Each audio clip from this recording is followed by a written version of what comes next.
मका कशी वाटते आपल्याला वैद्यकीय खत? चांगला फरक आहे. हो, मागच्या वर्षी ॲव्हरेज किती निघलं होतं आपल्याला? मागच्या वर्षी 5 टन निघाली होती 3 किलोला. यावेळेस काय अंदाज वाटतो आपल्याला? त्याहीपेक्षा चांगली निघेल. लष्कर आहे या क्षेत्रात प्रादुर्भाव जास्त आहे, पण या मक्याला काहीच दिसत नाही. की तिचं पान वगैरे पाहिलं लष्कर वगैरे एकदम प्रॉपर मध्ये झाली वाढ त्याच्यात. वैदिक बद्दल बोलायचं जर ठरलं, रासायनिक शेती करून आपली दिवसेंदिवस जमीन नापीक होत चालली आहे. ती जर नापीक होऊ नये असं वाटत असेल तर आज वैदिक शेतीची मोठ्या प्रमाणात गरज आहे आणि आपण ती करावी असं मला वाटतं. पान बघतोय सर, आपण एवढं पान पाहिलं होतं कधी? किंवा एक फोड आपण बघतोय की पूर्ण फोड एकदम मजबूत आहेत तुमचे, तर असं पाहिलं होतं तुम्ही याच्या अगोदर? नाही, याच्या अगोदर इतकं जाड नव्हतं. एवढं जाड नव्हतं. हो बरोबर आहे, तुम्ही मका करता दरवर्षी, हो. परंतु तुम्हाला पानामध्ये किंवा याच्या शिरा बघतोय आपण मागच्या साईडनं, तुम्हाला याच्यामध्ये काय फरक जाणवतोय का? हिरवेगार पाना जास्त जाणवतोय, पानाची लांबी आणि रुंदी जास्त जाणवते. जास्त आहे. हो. म्हणजे आता हे जे पान आहे बघू शकतो आपण खाली वरपर्यंत, तर ह्याची जी रुंदी आणि ज्याची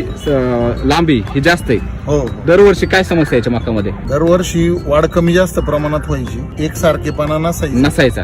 हो, यंदा पाऊस भरपूर झाल्यामुळे प्रकाश संश्लेषण क्रिया कमी जरी होती हो तरी पण त्या तुलनेने हो समाधानकारक वाटते. वाटचालच पाऊस चालू आहे, तुम्ही म्हणले की त्याला खत टाकून सुद्धा दिलं नाही, एवढा पाऊस होता. हो, इतका पाऊस होता. तरी पण आपण बघतोय की तुमची माका जर पाहिली सगळी तर पूर्ण एकसारखी आणि पूर्ण हिरवीगार आहे. म्हणजे आळी वगैरे किंवा त्याच्यावर कोणत्याही प्रकारचा रोग दिसत नाही आपल्याला. धन्यवाद.